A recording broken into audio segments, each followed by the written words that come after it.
9 Plus Us presents the Baseball Together podcast with your hosts, Blackjack Brad and Kansas City Little Big Briggy Blue Eyes. And now, Baseball Together. Hey, baseball family. Brig here. Hey, listen, with it being Labor Day and all, Brad and I decided that if Jacoby Ellsbury can take as much time off as he actually does, then we figured we could probably take Labor Day and not record a podcast episode. So that's what we have decided to do. We hope you had as much of an enjoyable Labor Day as we did. We hope it was epic for you, but we don't want to leave you hanging, obviously. So even though there will be no current events, we know there's a lot to cover. Don't worry, we're still paying attention. We're going to get into all of that next week and all of the playoff stuff that's going on right now. A lot of magic happening. But we do have a previously recorded interview with a man named Jordan Skopp. We had a great conversation with him. We know you're going to love it. So stick with us this week and come back next week for the current events. But we think you're going to like this episode. Welcome back, baseball family. Today we have with us Jordan Skopp of Foul Ball Safety Now. We're going to talk to him about foul ball safety in baseball parks. But first, before we get into that, we're going to give him the same treatment we give all of our guests. He is going to get a rundown.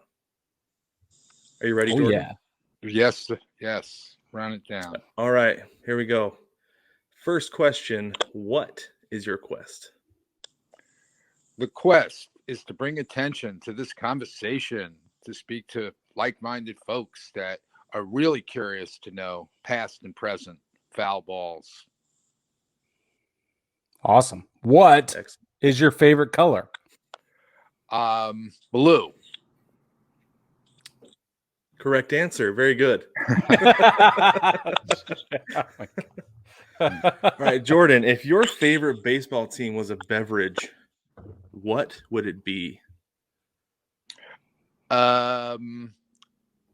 Cherry Coke. Okay. Tell us about that.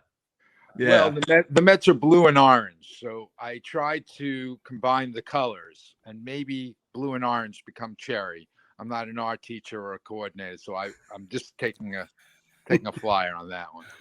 You nailed it. I love it. Now, this gets into some things. What is the maximum age that you think it's appropriate to bring a baseball glove to watch a game at a ballpark? As a fan, as a recreational spectator, where balls will not be crushing our skull, any age is fine. We agree. We agree with you on that. All right. Excellent. How would baseball be different if the Dodgers had never left Brooklyn for LA? That's interesting. I would have been staying a Brooklyn Dodger fan because there would have been probably no National League Baseball team newly added. So I followed my father's allegiances with the National League. I was born into the Mets. That's awesome.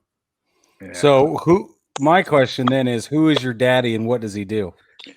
Dad is dead. Dad is a lawyer. He's probably, thinking about me now as I'm thinking about him, and hope his spirits are out there watching what we're doing here.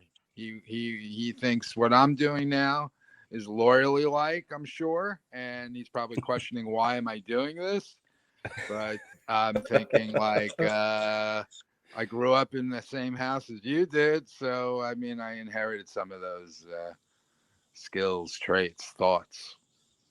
Yeah, it definitely is passed down. I'd say that for sure. Yeah. If baseball were an ice cream flavor, what would it be? Baseball, I'll go with the sugar snack. I'll go with the blue and the orange. Yeah, the popsicles of the frozen section. Yeah. Oh, yeah. Good. Last question, Jordan. What's the name of your forthcoming autobiography? Yeah, sure. Well, this could be part one of the Foul Ball Safety Now book series, because the story continues as I continue to meet new folks with new stories. So don't know. All right. Don't have it. I haven't gone that far ahead. Nothing. I think Don't Know is probably a great title for an autobiography. Don't know. Yes, that's pretty good. Pretty good. Yeah. All right, very good. Let's take a quick break. When we get back, we're going to talk to Jordan more about foul ball safety now. Take me out to the ball game. Take me out to the crowd. Buy me some peanuts and Cracker Jacks. I don't care if I never get back with me. Root, root, root for the home team. If they don't win, it's a shame. For it's 1, 2, 3 strikes, you're out at the old ball game. Shop kids' baseball shirts at 9plusS.com.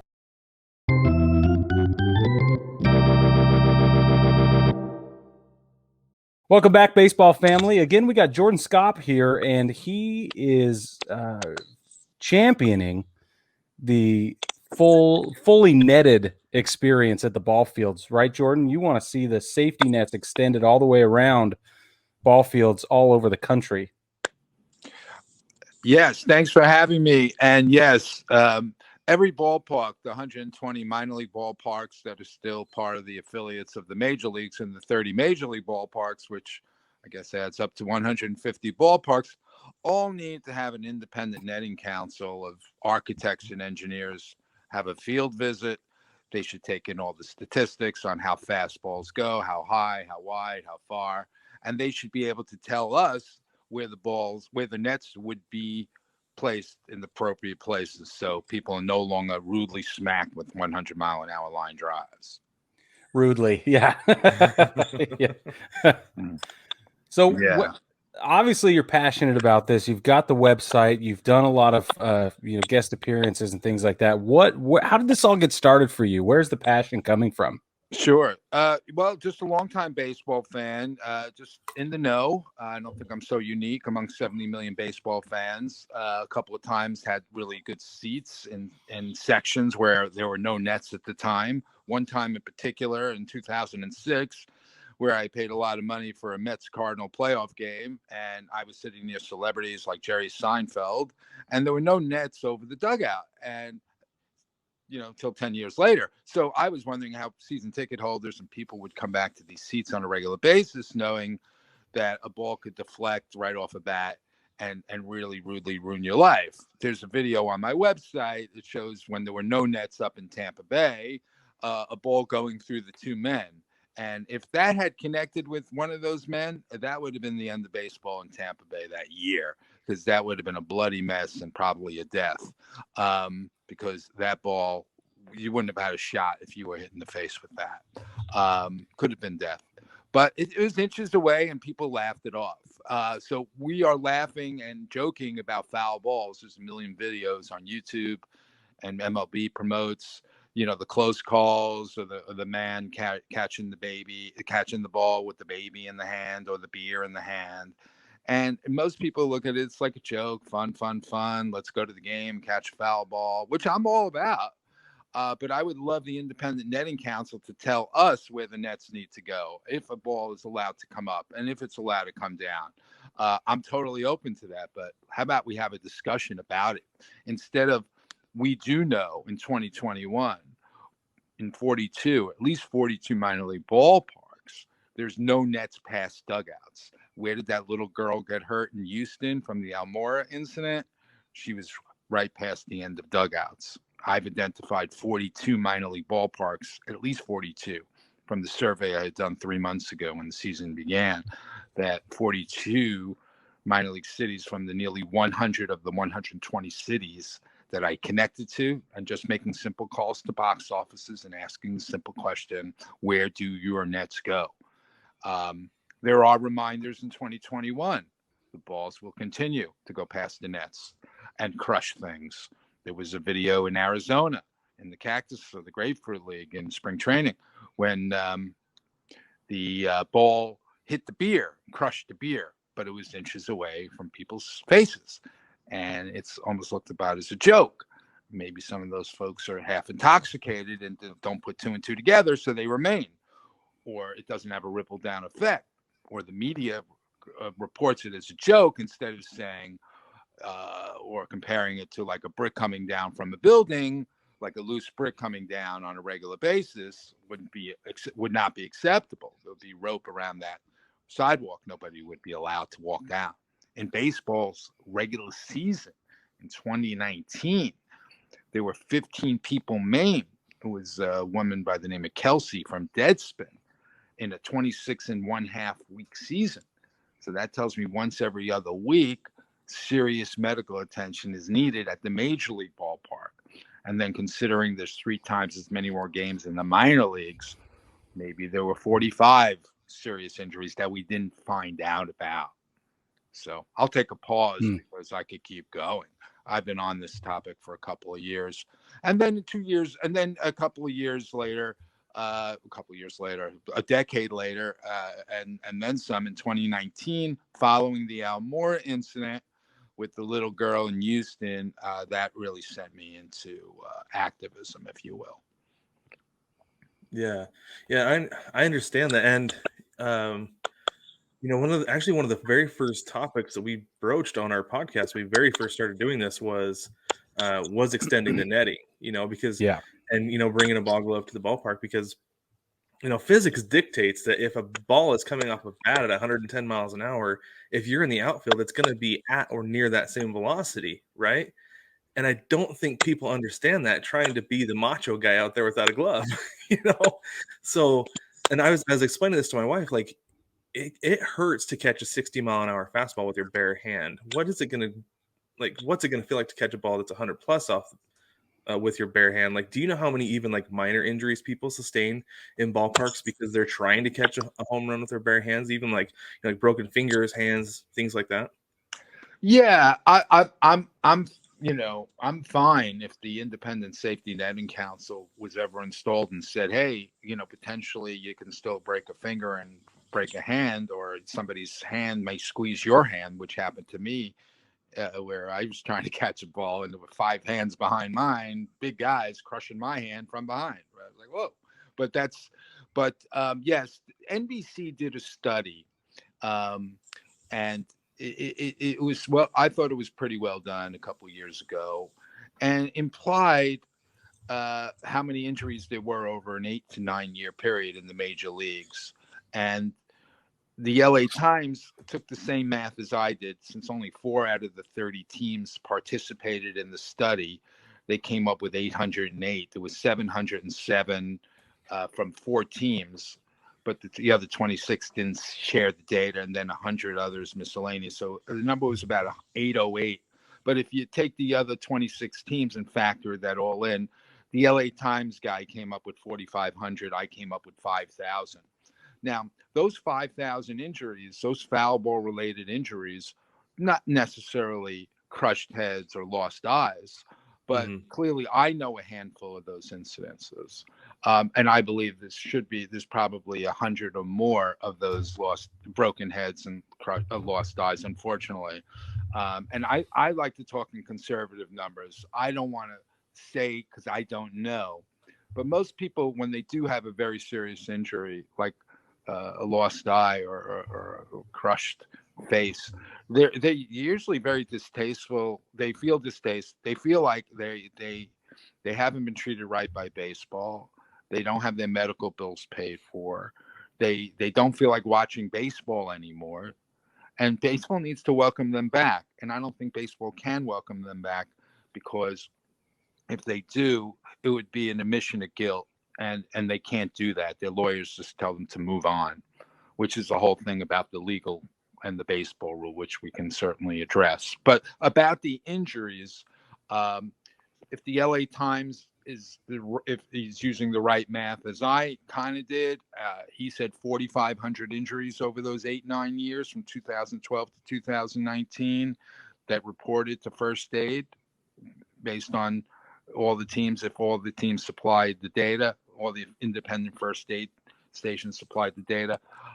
They said 4,500. I said 5,000. That's where I'm at. I believe there's those type of, yes, damaged fingers and broken nails, and I guess probably mostly hand injuries, but I don't really know if they're all foul ball related. It could be a lot more head injuries than I'm even anticipating. So at Foul Ball Safety Now, people have found me and have been able to tell me their stories. So I hear about their feelings of today. A woman who I interviewed in the book from 1979, she was 14, and she lost her eye off a foul ball from Steve Henderson. Joe Youngblood visited her in the hospital, and she's quoted in my book asking, "Where is Steve Henderson?" And she said, and they said, "Well, they sent me." And he was, wow. Yeah, he was like the pretty boy of the club, I guess, at the time. And that's the way she puts it. So that, and she was glad years later when she had a teenager son or a growing son that he didn't choose to play baseball. So she still has the effects where, oh, I'm so glad my growing son did not choose to play baseball. So that should be illustrated very well in the book. And then Mike Coolbaugh, the first base coach who died in 2008, he ironically, and that's why the coaches wear helmets. And to baseball's credit, at the time, they did react pretty quickly. The next season, all minor league and major league coaches were forced to wear helmets. Mike tried to tell his wife 15 years earlier or so, when he was a player, to sit behind the nets. And we even have quotes from his wife or from Mike himself in the book, that when Mike in the 1980s saw his wife talking to another girlfriend and she was outside the area where there were no nets, he would get out of his position, and they'd say, "Hey, you got to move back to where the nets are." And he ironically was the coach that was killed. And so wow, this goes back. I mean, since 1970, when Alan Fish had died at Dodger Stadium, he was a 14-year-old young man. I believe that was the time for baseball to say, "Hey, we got to tell you something." The regulatory agencies, if they knew about this, they would tell us the nets need to go up, similar to like seatbelts. But I believe the regulatory agencies still have not had the epiphany yet in 2021 to say, wait a second, MLB, they have their little clause that nobody ever sees. It's in microprint. I mean, imagine if they put that microprint up on the scoreboard. Parents and little children would be asking themselves, what are we doing in these seats? So yeah. it would magnify the disclosure that baseball has that protects them. But I can keep going, guys. I'd love for you to ask me some questions. And maybe, this is great.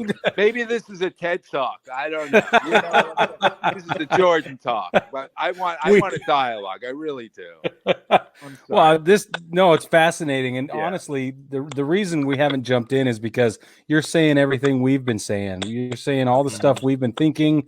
Okay. And this is a topic that's near and dear to our hearts. I remember in 2017 when Todd Frazier's line drive hit that little girl, and I am still not over it. Honestly, I have a baby girl as well. She's about to be 5, and I just can't imagine a world where that, where the thing that I love so much hurt my child, and it's because of me. Right. I'm the one that insisted we go to the ball game. I'm the one that said, let's sit in these seats. I'm the one making all those decisions. I can't imagine being a parent and having to deal with that. But then, like, that's one. Part 2 is then you get Major League Baseball or minor league baseball or whatever it is that is not there for you in those moments. And that, to me, that adds salt to an already aching wound. And I don't know. That's why I think about this, and I think it's so important. No, I appreciate that. Well, I mean, my theories are now conversation. So, basically, baseball knows in advance that these incidents are coming. When Manfred took the keys from Selick said, "You make sure you keep those secrets secret." And Manfred says, "I got it. I got the message." And those secrets are, baseball knows it's not if, but when.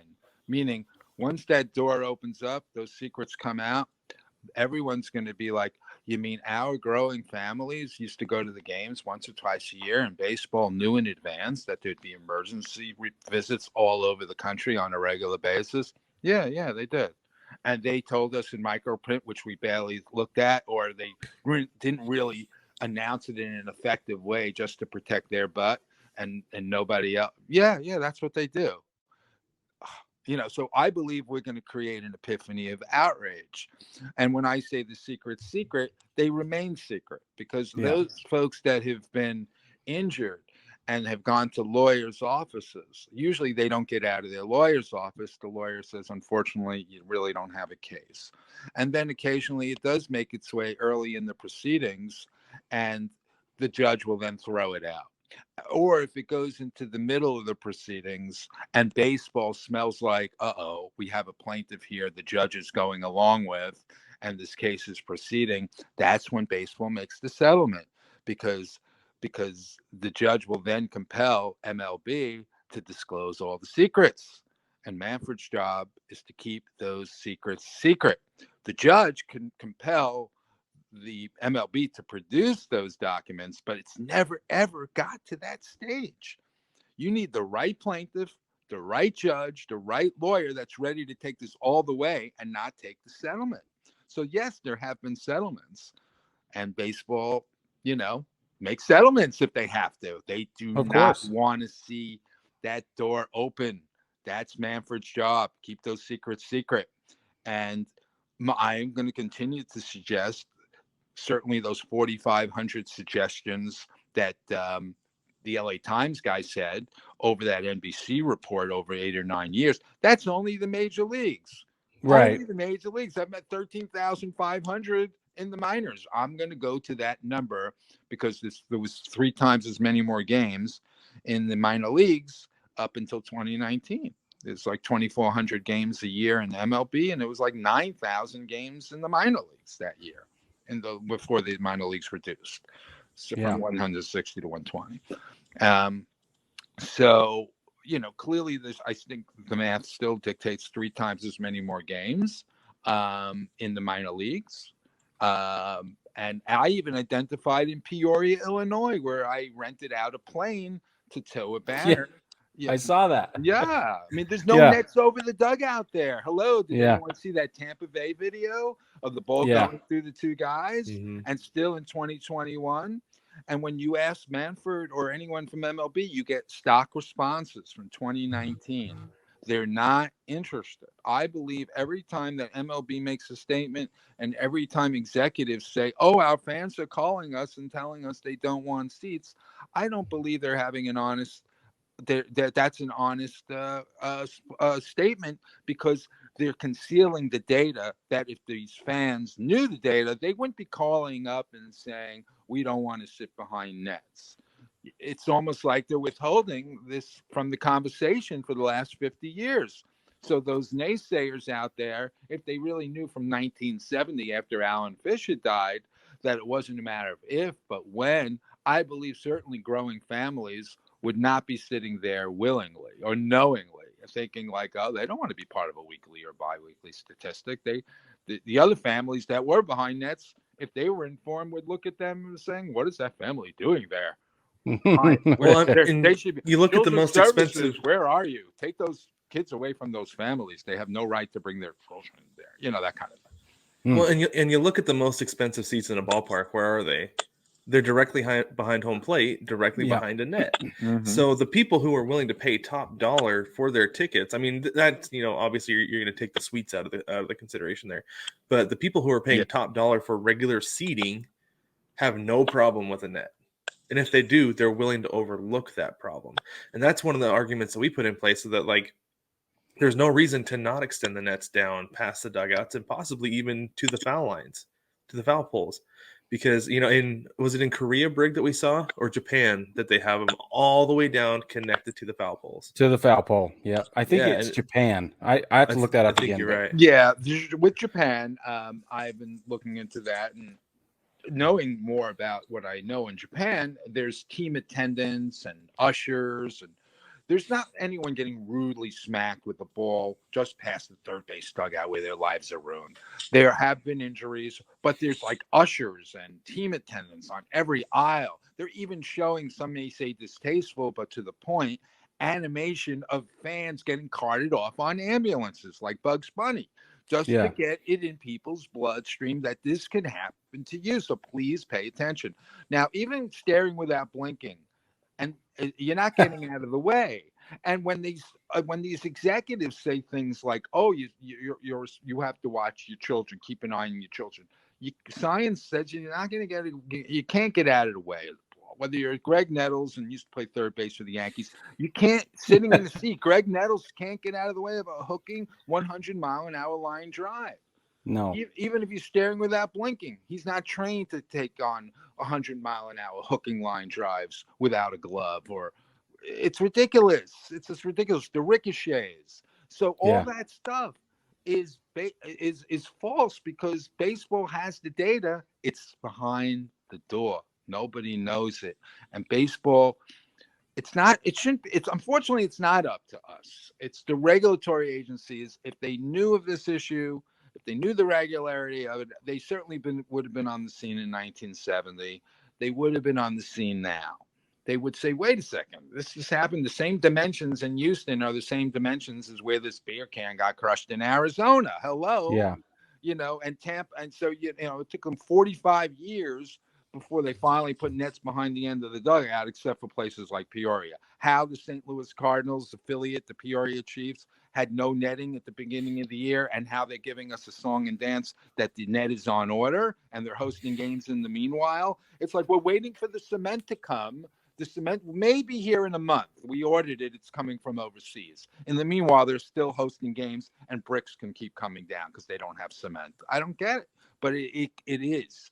And it's terrible. And I wrote letters to Caterpillar, who's the naming sponsor, governor of Illinois. The Cardinals have been called out on this. They should have been called out on this. So let's jump. Let me jump. Yes. Let me jump, Jordan, because you brought this up a couple of times about unaffiliated clubs now and leagues that are no longer hamstrung or handcuffed by Major League Baseball, and they don't have to follow the rules anymore. We had a great conversation with the Pioneer League a couple of weeks ago, and are you doing anything to talk to them because they don't have quite as many regulations and they're not as stipulated, under MLB's kind of thumb anymore? I have not paid any attention to Independent League, Pioneer League, College. I'm on the 150 affiliates, which MLB pays the salaries of the minor league affiliates. So the Peoria Chiefs are getting paid by the St. Louis Cardinals. They're giving $100,000 bonuses to a few guys that they hope eventually will be future major leaguers. They need the supporting cast to help nurture and develop these other ball players, these few ball players. They know the minds and the bodies of most of these other minor leagues are expendable.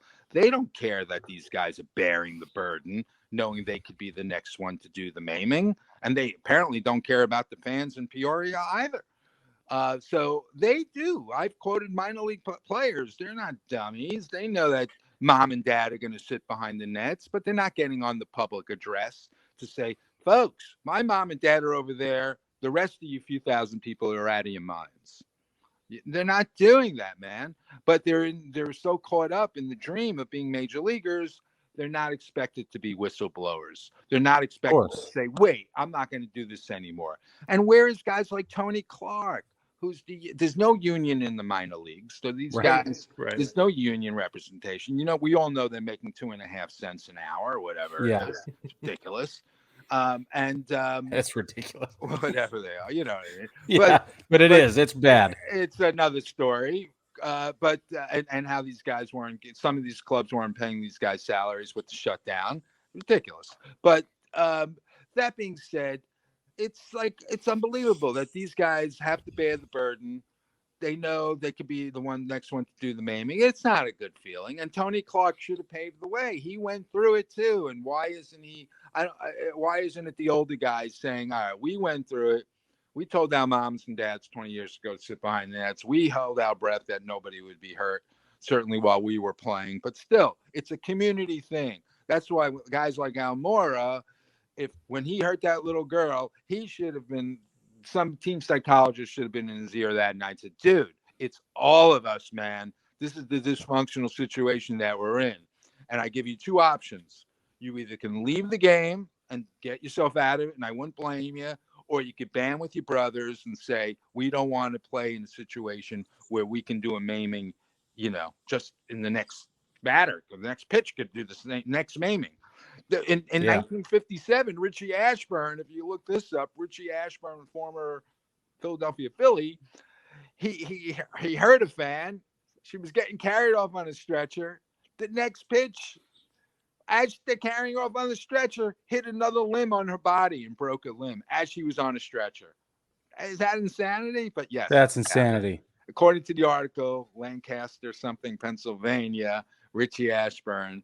Check it out. Crazy. Yeah, I've seen that story. And yeah. And every time people share it, they're just like, oh my gosh, what a stretch of rotten luck. And they laugh about it. I'm like, that's not funny. Yeah. That happened. Because and the cardboard cutouts, these fans that I know, that they find it very insensitive that the fans were incentivized to buy these cardboard cutouts last year during the shutdown. They didn't like the fact that balls were hitting these cardboard cutouts for fun and games and for promotion. They feel, people that have been injured or really seriously injured by foul balls find it to be very insensitive. And I didn't know this or feel this till they told me this. So that's that's interesting. Yeah, very interesting. So we talked about that giant teddy bear out on the first baseline. I forget what stadium it was in, but you remember that giant teddy bear? Yeah, it knocked the stuffings out of it, right? Yeah, and I think we were guilty of making light of that as well. Right. I didn't know there was a sentiment around, that there was a sensitivity of previous victims. There is. I didn't know it either, but yeah. Huh. Yeah. I can see it though. It makes sense. Yeah, it does. Now they bring it up. It's MLB painting a target. I mean, it's literally what that is. So it makes sense. Yeah. But I mean, if I were to play a little bit of devil's advocate on behalf of Major League Baseball, and I were to say how much of this responsibility falls on the fan, because I mean, personally, I was taught from a very young age, you don't bring a ball glove to the field because they're going to call you down on the field to play. Mm-hmm. They don't need you. Mm-hmm. That's not the reason, and that's part of the reason people get made fun of for bringing a glove. My dad always said, no, you bring it for self-defense, because if a ball comes at you, whether it's a hard hit ball toward the foul line, if it's a home run, or even a sky high something up the elevator shaft, you've got to be prepared to catch it, because it hurts to catch a ball barehanded. So if MLB were to come back and say X amount of responsibility falls on the fan, what do you think that is? I think they need to first expose, their dirty laundry. Like I said, an independent netting council of architects and engineers, and then a first-time forum, a foul ball discussion should happen. It's us three coming up with good ideas, but how about guys that are in the know to sit around and have a real conference about it? And then we can decide what was appropriate, what wasn't appropriate. Families like yours were more informed, which of course was beneficial than other families. So this all needs to we need to turn back the clock, talk about exactly all the crusted mud on baseball's face before we move any further. I believe there should be a changing of the guard of all kinds. Yes, baseball owners prior knew this. They should be forced to sell the team. Absolutely. I don't believe there should be any acknowledgement for baseball writers, as baseball writers and broadcasters easily refer to, those steroid guys from 20 years ago. They should refer to their own community. Oh, gee, that was the era up until just a few weeks ago of the community of silence. Yes, I've been a broadcaster for 25 years. And yes, I never did speak about the foul ball risks to the fans that my family knew about, and never said anything on the air like, oh, that guy who gets hurt, he's not even covered for his medical bill. Or the guy who worked the cameras for the TV, who was the producer, was told not to show the injury or keep the camera on the focus of the injury. because it would tell the fan at home, oh, this may be not such a great idea. Nobody deserves any acknowledgement, any credit. I'm even at the point where there shouldn't be any further induction to the Hall of Fame, because it seems like baseball players who played in the past, and one interview I had done, or somebody who I know had done, who's working with me on the book and some other project, interviewed a former baseball player, and their sentiment was these three things. One, and this man is close to 70 years old. One, I never hurt anyone. Two, oh, I know somebody who hurt someone and felt horrible. And three, when I drop my nephew off at the game, I make him sit behind the nets. I'm like, are you kidding me? So this 70-year-old man, I'm glad people don't feel horrible at 70, but there's no accountability that he was in the same community as that other person who did the maiming. That's one. Two or three, he's telling his own family member to sit behind the nets. So I believe collectively the players haven't done enough. They've negotiated supposedly for nets a few times at collective bargaining. And I'm like, okay. And what happened? Nothing really much happened. So it's almost like we're all accountable. There are people that need to be welcomed back to the game. The lady that I interviewed in 1979, she needs to be invited in and explained this was wrong. This chapter was wrong. This whole scenario was wrong. We are sorry. And this is what we're doing about it. And we're inviting anyone who's been hurt over the last 70 years to get their medical bills paid for, to get an apology from us, to say that our goal is to hang a sign in every one of these 120 ballparks and these other 30 ballparks from the architects and engineers at the Independent Netting Council that this ballpark is now maiming free. Now, within a week, guys, if we had an Independent Netting Council and a first-time conference on foul balls, all this stuff would be addressed. All the dark secrets would be shined on, and we would talk about them and say, well, what did you know, baseball? Because they are the villain, man. And everyone else that goes along that doesn't want to bite the hand that feeds them, which is the broadcasters, which is the announcers, which is the baseball players. Stop patting yourselves on the back. And what you need to welcome these people back to the game and respect those folks. And there's a reason why they don't watch baseball anymore. There's a reason why their children aren't playing baseball. And that's it. And we're going to find many souls that are going to, at Foul Ball Safety Now, that can tell me their stories. And I know a handful, and I'm not even that effective on social media. Erwin Goldblum's been to 7 of my Zoom calls. His wife was killed at the Dodger game. So they think I'm doing the right thing. I'll continue trying to make some conversation. That's what it is, guys. Got to open up the conversation. And we can come up with ideas and fixes, but let the so-called experts show up. MLB, they won't come out. They won't have a conversation. They have a stock response from 2019. They don't want to have any. And every time they said something, they knew the secrets were secret.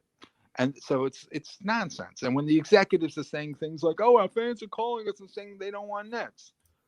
Also, they're coached by their lawyer executives over at MLB to say certain things. So now I'm keeping it going on and on. No, it's good. You mentioned your book a couple of times, Jordan. Tell us a little bit about that. Well, I'm 70,000 words into it. Great interviews, even a couple of ESPN announcers who also were great because it was like they were having an honest conversation for the first time.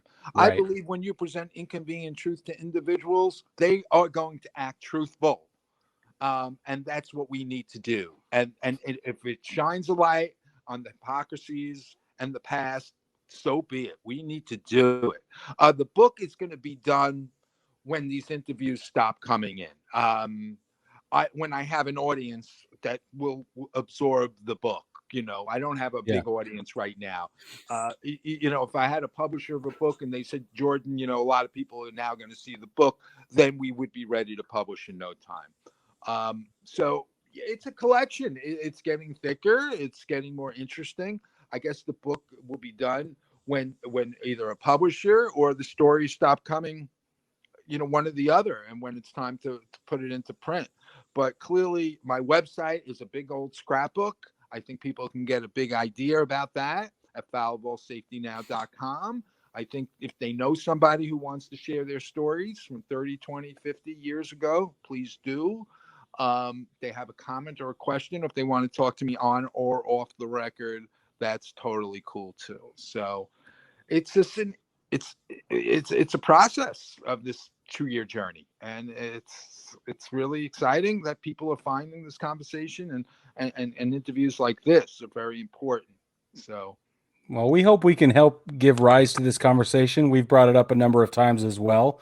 And as soon as we learned about you, your platform, what you're trying to do, we knew we had to bring you on.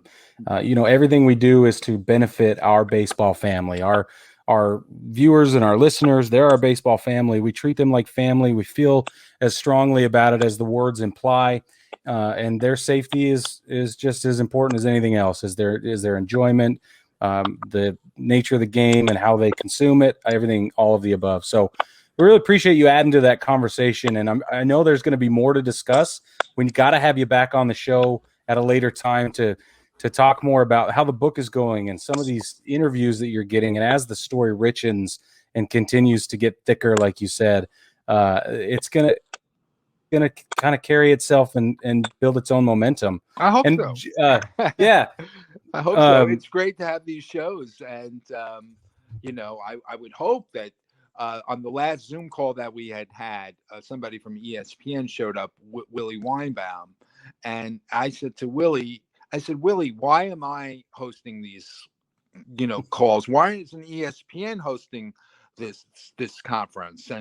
And I think the reason why they give it only little coverage is because they have a big, huge contract with MLB, and they're not going to have something in prime time, with Irwin Goldblum and a few other fans that have some grievances or some things to get off their chest, because it'll offend MLB and it'll imply all the secrets that MLB is keeping secret. And I certainly will keep that going. And I really, really appreciate, the opportunity, and I'd love to come back. That'd be great. Yeah, absolutely. But the book sounds fantastic, like Brig said. It sounds like you want it to be more of a history book than a current events novel, which I think is a great way to go. I want somebody to help me style the book. We have all the ingredients in the salad bowl, per se. Somebody who's the editor / director of content is going to tell us, and I'll be like, sure, let's style it this way. Sounds good. Yeah. Let's make the finished salad that way. Sounds great. So I believe there's no shortage of ingredients. I'm not a book writer. I have hired help for the grammar, that kind of thing. And I'm totally cool with it. But it's certainly going to be, hopefully, sound like it's coming from me, because it is me pushing this narrative. And certainly I'll have final say on how it's put out there. So I'm looking forward to that time. It's going to be exciting. Well, congratulations for taking on such a daunting thing. Brad and I are both writers, and we have that background. We know how difficult that can be. So it is a mountain of a project, and we're happy for you. We really are. Well, if there's anything we can do to support you further, please let us know. We'll keep it going. And thank you very much for this opportunity today, and look forward to the next time. Yeah, all right, we thanks do a lot, as well. Jordan. I appreciate it. All right, thank you.